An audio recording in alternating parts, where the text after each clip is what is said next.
It's always a moment of hesitancy when you're trying to share your screen.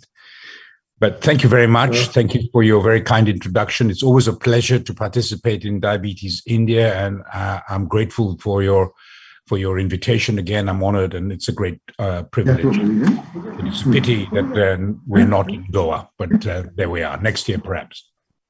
So in the next few minutes, I want to emphasize on the organ benefits of sglt2 inhibitors.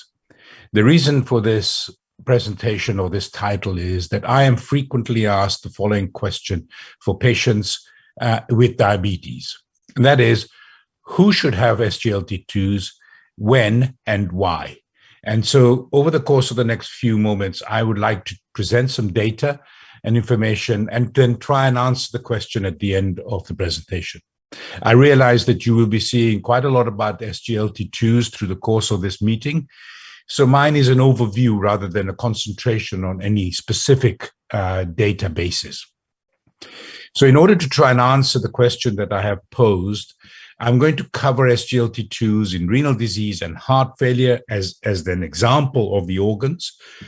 But we're going to try and address potential primary prevention in people with type 2 diabetes. And then we're going to look at the delay of progression and or potentially the regression of renal disease and heart failure. And then finally, we will summarize with the findings and also try and address the initial question that we have posed. So firstly, it's not important to emphasize to an audience such as this that CKD is very common in people with type 2 diabetes. Regardless of how you measure it, and that by that I mean either eGFR and or albuminuria together, somewhere of the order of 40 to 50% of people with type 2 diabetes will develop a degree of renal disease. Those who develop renal disease have an increasing mortality, and the mortality increases with each stage of deteriorating renal function. So a development of an avoidance of development of renal disease as well as a possible retardation is important for these patients. Now, all of this information started off with the publication of these 4 trials, which were essentially safety trials. And you will see here the renal composite endpoints in the EMPA-REG, CANVAS, DECLARE-TIMI, and the VERTIS trials. And the remarkable thing here is the consistency in the benefit that's seen with this class of drugs. So each group, each drug in each trial demonstrated a hazard ratio of somewhere between 0.55 and 0.66. So these reduce the renal composite endpoint by somewhere of the order of 40%, absolute relative risk reduction of somewhere of the order of 40%. And it is important from this perspective that these studies, the patient population included a broad range of people with type 2 diabetes, including those who had established cardiovascular disease. The trials were enriched for cardiovascular disease. But from a renal perspective, there was a broad range of patients. So this reduction, the relative risk reduction of 40% in a broad range of patients, is very applicable to our clinical practice. So let's then move on to this potential primary prevention. Here is some data from the DECLARE-TIMI trial. And in this trial, you will remember that some 60% or so of patients did not have established cardiovascular disease and were therefore in the early spectrum of type 2 diabetes. This is exemplified by the fact that their mean eGFR was 85, and very few people had microalbuminuria. Thus, we are talking about people who did not have renal disease or were at a very early of the spectrum of renal disease. And even in this group of people, the hazard ratio was reduced to 0.53. So this, to me, means that there is an element of prevention, either in development of early or progression of early disease by approximately 50%. So this implies that there is a degree of prevention, a primary degree of prevention of renal disease in this patient population with SGLT2 inhibitors. Likewise, if you look a little bit more closely into the data from, say, for example, here, the EMPA-REG and CANVAS population, you find that new onset of microalbuminuria, that is early abnormalities of urinary albumin excretion or macroalbuminuria, that's established nephropathy by our previous criteria, is reduced by some 50% relative risk. So these two together mean to me that giving people SGLT2s early in their treatment for type 2 diabetes produces a degree of prevention of development of renal disease in type 2 diabetes. So it exemplifies the early use of SGLT2s in this patient population. You will also know that the renal benefits of this class, particularly in here, EMPA-REG and CANVAS and DECLARE, was seen regardless of the baseline eGFR. So here we have eGFR starting at the top with the highest eGFR, and thereafter, as we go down, the GFR is declining, and yet you will see that there is a consistent relative risk reduction of 50 to 60% in the composite renal endpoint in all of these studies. The same is true for regardless of baseline albumin-creatinine ratio. Here, we look at urinary albumin excretion rising from, as we go down from the top, we go from normal albumin excretion, declining, increasing to abnormal albumin excretion at the bottom. And you will see that the relative risk reduction is maintained in those who had a normal albumin excretion rate to those who had a significant albumin excretion rate. So the renal risk benefit of these compounds is present regardless of your baseline renal function, regardless of whether it's measured by eGFR or by albumin-creatinine ratio. So for a renal risk in patients who do not have established renal disease, we have so far seen some data of potential primary prevention and renal benefit in any group of patients even before they develop persistent proteinuria or nephropathy. This is also exemplified if you look here in the in the albuminuria patterns in these studies. So here we have the three studies, DECLARE TIMI, CANVAS, and EMPA-REG, and you will see that as we go from the top, which is primary prevention. And this shows you that the level of protection that is achieved for proteinuria levels going from normal to abnormal. And you will see that there is a 1/5 reduction in patients developing abnormal proteinuria who had a normal protein excretion at the onset of the trial. So again, there is some evidence of primary prevention. If we then extend this to progression of established disease, either you have normal or microalbuminuria, which goes to macroalbuminuria or microalbuminuria, you will find somewhere of the order of 1/4 to 1/2 reduction of progression of abnormal proteinuria. And the key issue here is that there is somewhere of the order of half regression of proteinuria to the level before the level that you had at the trial's beginning. So we have evidence of delayed development of proteinuria. We have evidence of development of delaying progression of proteinuria, and we have evidence of retardation or regression of proteinuria. Now, you all know, of course, that if you want to protect the kidney, you need to either reduce or regress proteinuria levels. So again, this gives you information of potential primary prevention as well as renal benefit throughout the spectrum of renal disease in type 2 diabetes. So what we've seen so far is eGFR data, real composite endpoint data, proteinuria data that shows potential primary prevention of development of renal function in type 2 diabetes, as well as potential reduction in the progression and some regression to the level prior to the level at the start of the trial. All of this means that the kidney is protected. And you also know, of course, that if you protect the kidney, then you reduce the otherwise increasing cardiovascular mortality that is seen in patients with the development of different progressive stages of renal disease. So now let's move on very briefly to people who already have established renal disease. And here is data from the DAPA-CKD trial, showing you in patients who have a mean age of 62, a median GFR of 43, and approximately 1 gram a day of proteinuria, the use of dapagliflozin in this case versus placebo resulted in a hazard ratio of 0.61, meaning that there was a 40% or so relative risk reduction.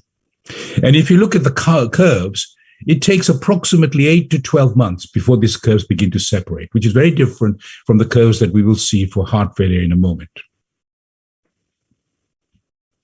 Now, if we specifically look at renal disease, then you will see that similar 50% or so reduction in renal risk. Now, the previous graph was a composite which included CV death. This is a figure that looks at just renal function. The differentiation between the two is important because, as you well know, majority of our patients with type 2 diabetes who develop renal disease die of cardiovascular disease even before they go on to dialysis. So the initial slide is important because it shows a reduction in cardiovascular mortality as well as renal changes. And this figure is important because it shows a 50% relative risk reduction in the progression of already established renal disease. The same was true for the Credence study using canagliflozin in people with diabetes with a mean GFR of 56, and again an albumin-creatinine albumin excretion rate of approximately a gram of proteinuria a day. And you will see again a consistent reduction of approximately 40 to 50% in the hazard ratio for the renal composite endpoint. And both the hard points of doubling of serum creatinine and end-stage renal disease demonstrated a reduction. So what does this all mean in terms of the outcome for patients with type 2 diabetes who have established renal disease? First of all, it means that we are protecting them from cardiovascular disease, so that the patients who are dying because of increased CVD, which increases as renal disease deteriorates, we are reducing their cardiovascular disease. But more importantly, we are reducing the rate of progression of renal disease. And what does that actually mean? Here you look at the modeling data of the Credence study, and what it essentially shows you is that use of Credence versus placebo in this study resulted in a 15-year delay in dialysis.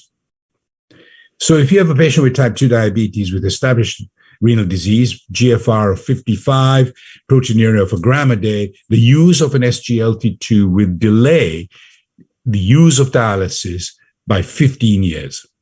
That has great implications for not only patient-related outcomes, but also from the perspective of cost efficiency. So let's move on now very briefly to cardiovascular outcomes. And you are, of course, all aware of these trials. Here we are summarizing some data from the four main trials, EMPA-REG, CANVAS, DECLARE, and VERITAS. And you will see, first of all, the heart failure ratio, the hospitalization for heart failure, which shows a consistent reduction in hazard ratio to approximately 0.65 and 0.7. And we're going to be looking at this data in a little bit more detail in a moment. What about CV death?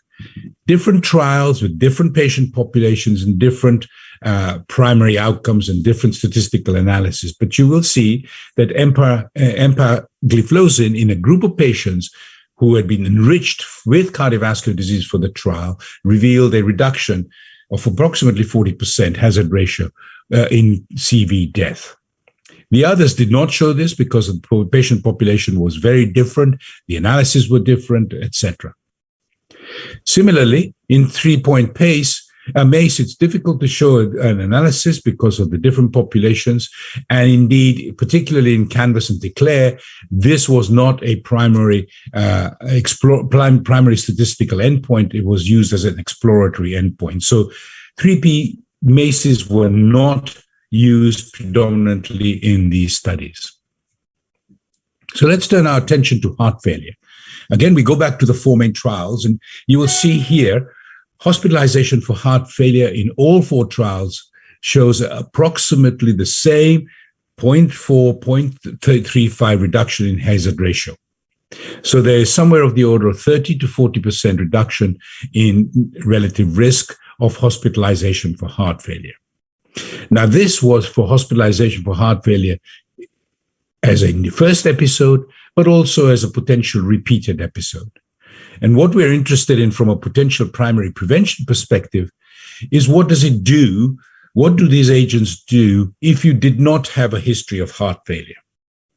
So here at the top of this figure, you will see that patients who had a pre-existent history of heart failure demonstrated a hazard ratio of around 0.7, suggesting that it reduces the risk of further episodes of heart failure. Whereas at the bottom half of this curve, of the graph, is people who did not have a history of heart failure. So they had no pre-existent heart failure. And in these patient groups, the first episode of hospitalization of heart failure was reduced by approximately 30%. So again, there is an element of, quotes, organ benefit, primary prevention, in that you can stop the development or delay the onset of the first episode of hospitalization of heart failure. Now, people have frequently questioned what the hospitalization for heart failure means, particularly the first episode. We have to remember here that in groups of patients that we are studying who do not have pre-existent heart failure, unless we are constantly looking at BNPs and echocardiograms, the first episode of hospitalization of heart failure is used as a surrogate for the first episode of heart failure. So this time to first heart failure is important. And here we have all the big trials with SGLT2s, and we're looking at the time to the development of first episode of hospitalization for heart failure.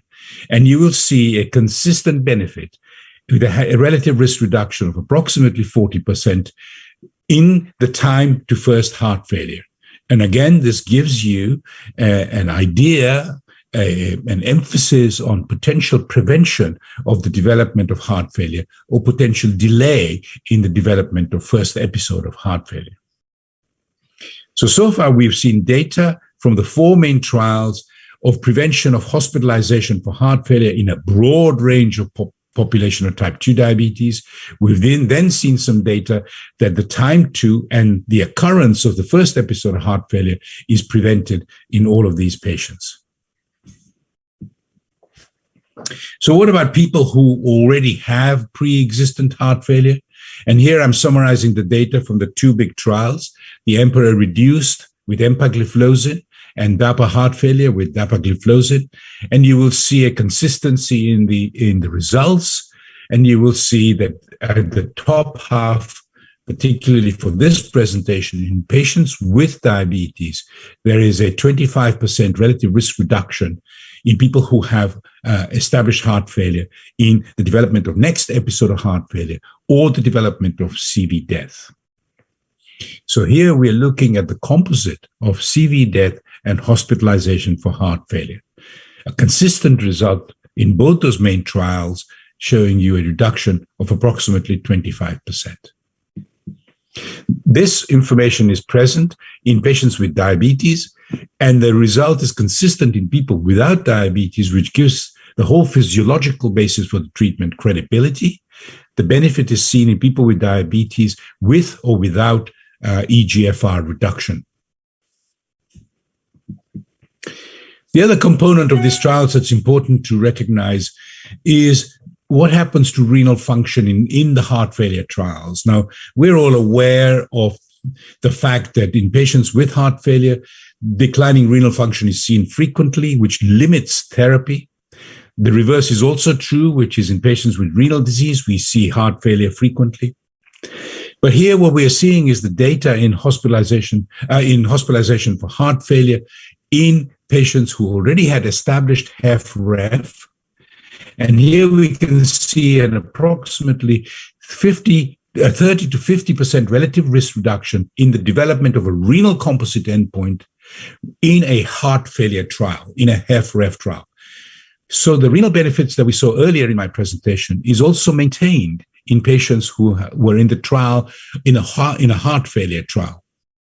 And this would mean that you would be able to continue the therapy in more patients because you have reduced the development of a persistent decline in GFR, a sustained decline in GFR. So again, we have evidence of, in this group of patients with heart failure, and evidence of renal protection, allowing us to continue with appropriate therapies for longer. Now, in the last few slides, I just want to mention some data that's recently become available in preserved heart failure. So the data we saw recently, the last few slides were in HFrEF with an ejection fraction reduced below 40. We're here looking at patients who have HFpEF, which is an ejection fraction above 50. This is a much commoner heart failure, but is associated with many more comorbidities. In this group of patients, there is much more respiratory disease, much more atrial fibrillation, much more evidence of insulin resistance. So the comorbidities are many. Regardless, up to now in HFpEF, there has been very little data of medications to reduce hospitalization of heart failure or CV death. And here we are looking at data with empagliflozin in HFpEF for the primary endpoint of CV death or hospitalization of heart failure. And you will see that there is a relative risk reduction of 20%. This risk reduction occurs really almost immediately the therapies are commenced, just the same as they are in HFrEF. If we then look at this potential of first heart failure, as we've discussed, this may be a surrogate for primary prevention. If you look at the right-hand panel, you will see that the first episode of HFpEF in the trial with empagliflozin is reduced by approximately 30% relative risk. So this again gives you an emphasis that there is an early involvement in the pathophysiology of HFpEF, potentially preventing or delaying the time to the development of first episode of hospitalization for heart failure. Now, it's important to try and compare the effects of the SGLT2 classes in HFrEF, ejection fraction below 40, and HFpEF, emperor preserved, with an ejection fraction above 50. So here you can see the two set of results. And the striking feature here is the similarity of the results. You will see the hazard ratio reduction of composite CV death and hospitalization of heart failure by 25% in both trials, the time to first heart failure by approximately 30% in both trials, and the time to recurrent and hospitalization of first and recurrent heart failure reduction by approximately 30%.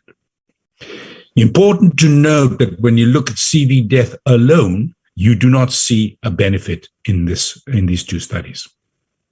So there is a similarity in the results, which reiterates, therefore, the potential pathophysiology of this benefit.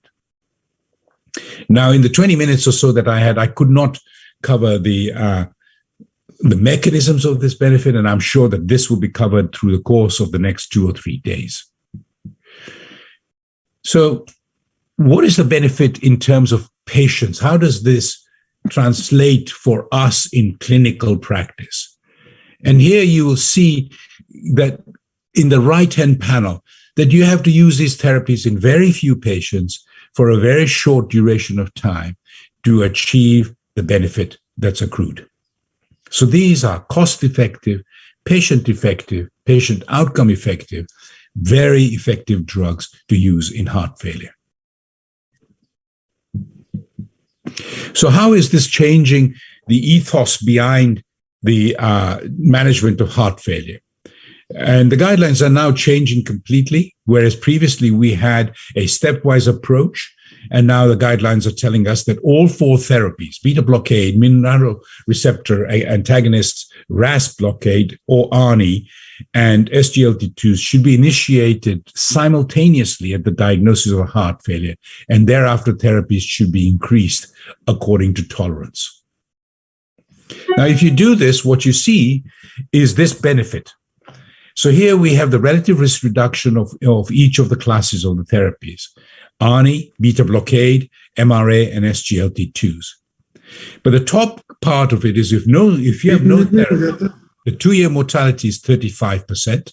If you have quadruple therapy, as we have just mentioned, the mortality is reduced to 10%. So a huge effect in this group of patients.